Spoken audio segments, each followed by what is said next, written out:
The Morning Brew is an almost daily email newsletter that goes out to almost 4 million people. And they just released an issue this morning that's all about weddings. Now, here at Event Builder, we're all about events of all shapes and sizes and helping you create better events. So let's take a look at what they released and process what does that mean for us planning our events. So here you can see the email that came to my inbox. And if you want to join the Morning Brew, you can grab a link in the description of my video. It is a referral link.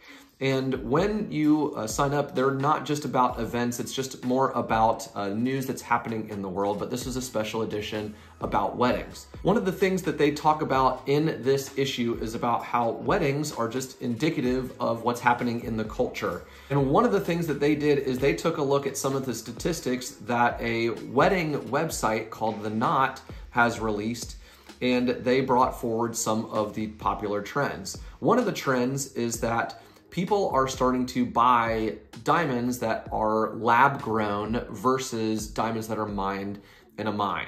And they talk about the expenses of each one. So number one, if you don't have expensive equipment to look at it, well, then they look pretty similar when they're embedded in a ring.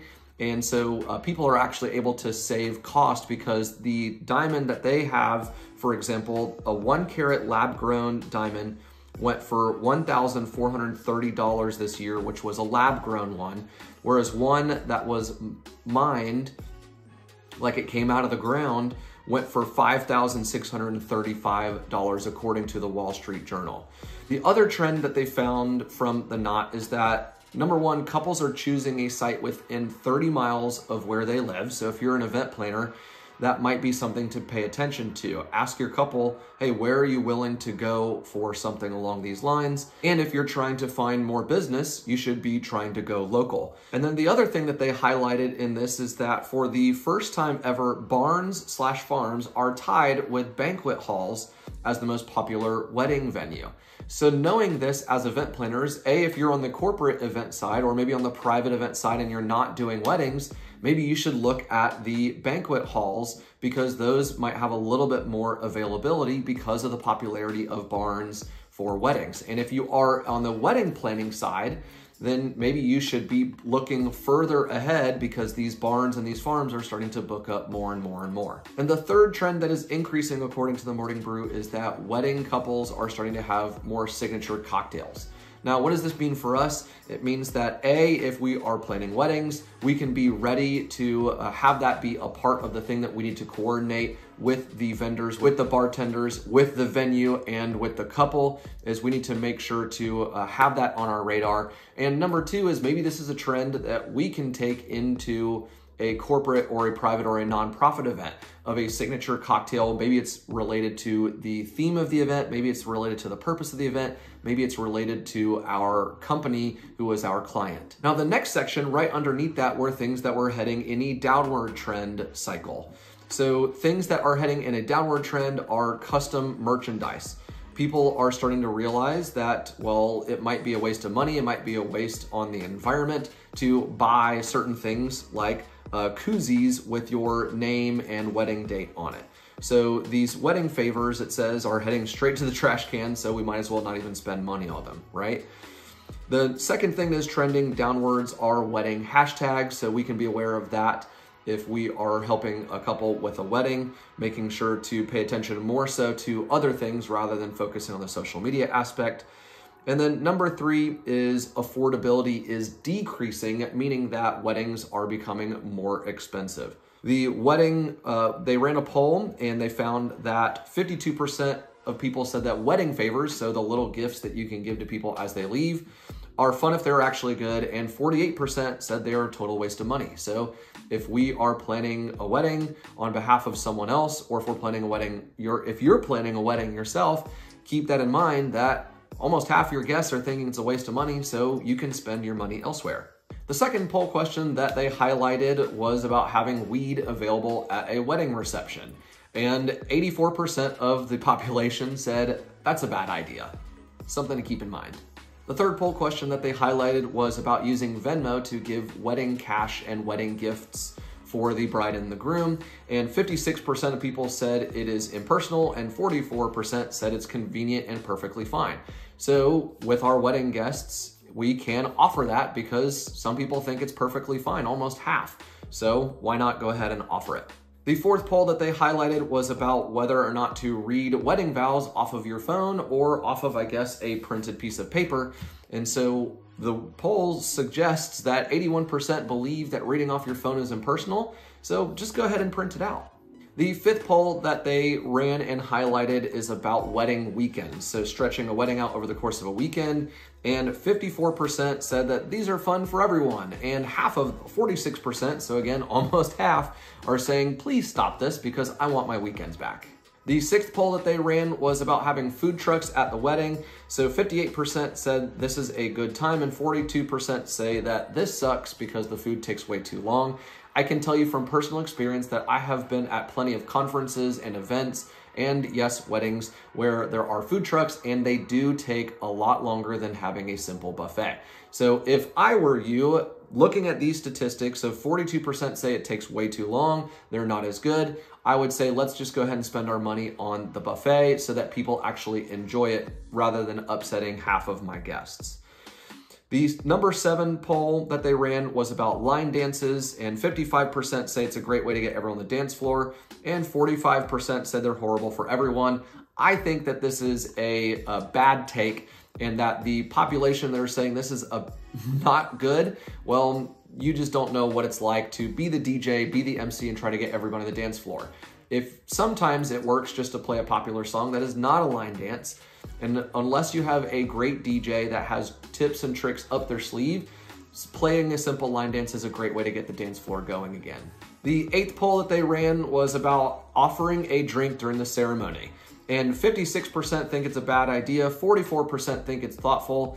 And the hot take, this is by one of the writers at the Morning Brew, so they are saying, guys, you can deal with not having a drink in your hand for 20 minutes to an hour during the actual ceremony. It's not that big a deal. Personally, I believe that as well. So in order to save on complexity, because then you have to have the bartenders possibly in a different location for your wedding ceremony, as well as the drinks, then you have to clean up afterwards. You have to worry about, are people cracking open cans while you are saying your wedding vows and trying to get that into the microphone for your video? Well, let's just go ahead and nix that idea and say, y'all can wait 20 minutes to an hour until cocktail hour or until the reception. The 9th poll, which I don't even know if I need to really talk about it, but it's already right here, is talking about the cost of the wedding during the actual festivities. 90% is braggadocious, so if you're the bride and the groom or the event planner or someone, just don't talk about it. It's not that big a deal. And then number 10, moving tables at the reception to sit with your friend is not that big a deal if it's an open seat, or 47% of the people say rude. So this is the interesting thing, is that a lot of times people want to pick where certain people are sitting during their reception. That is totally up to you and the bride and groom. If you are the bride and groom, that's up to you. If you're the event planner, that's up to the bride and groom, but you can make some suggestions and I'll make some for you. Number 1, it adds a layer of complexity that maybe you don't need. It adds a layer of complexity for the day of setup, for the planning beforehand. You have to spend a certain amount of time planning who's gonna be sitting where and when, and that mental brain power can be spent on other things. Number 2 is when you are planning and then preparing for the wedding, you have to then set up all of the table placements, making sure they're in the right spot, and then making any last minute readjustments based upon cancellations, or if you know that people are coming, or if there's last minute drama. So my personal recommendation from the event planning side and from the wedding side, from the ones that I've been a DJ at, is just don't worry about it. You can either put out table numbers where people can sit there and then they can move around if they wish, or you can simply put out no table numbers, no table names, and let it be a free-for-all, and then people can come and go as they please. And for the most part, it should be a pretty drama-free time. Now for the final section I'm gonna cover, this one's super important, and this is about how office tech tools, things like Google Suite or Microsoft PowerPoint and Word, and tools like that are becoming very popular for wedding planning. And so one of the things that they highlighted are using Google Sheets, using Google Notes, using Google Calendars. If you're a G Suite, because of the free version of these and how powerful they are, they're becoming very popular. There's another very popular one that I have used before called Asana. It is a checklist, to-do list. You can map it out in timelines. You can turn it into a calendar. It is a very powerful project management tool, and it offers a free version of their software. So I would highly recommend that one as well. And then the third and final one, which I personally have fallen in love with more so than G Suite. So I've used event planning in Excel on the Google Sheets platform. I've used event planning on Asana. And the final one, which I have absolutely fallen in love with, is called Notion. It is an amazing platform that has artificial intelligence built in so that you can ask it to help you write out certain things. So if you want it to help you write out toasts, or if you want it to help you write out an agenda, you can ask the artificial intelligence tool that is built in straight away.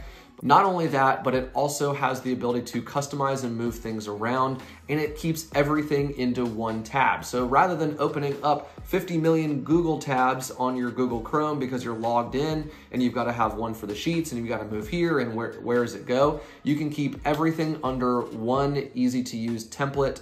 And if you want to not start from scratch, I've got a free template on my website, as well as if you want to, there is an upgradable version for only $27, as well as there is a pay what you want option. The minimum is $9 and the maximum is $27, where I have templates, I have checklists, and they're all there ready to go to help you save time and be more productive at planning your wedding or planning your corporate or nonprofit event. And if you want to learn more about how to use artificial intelligence tools, be sure to check out this video, because it's going to help you learn about what tools are effective and can make you more productive.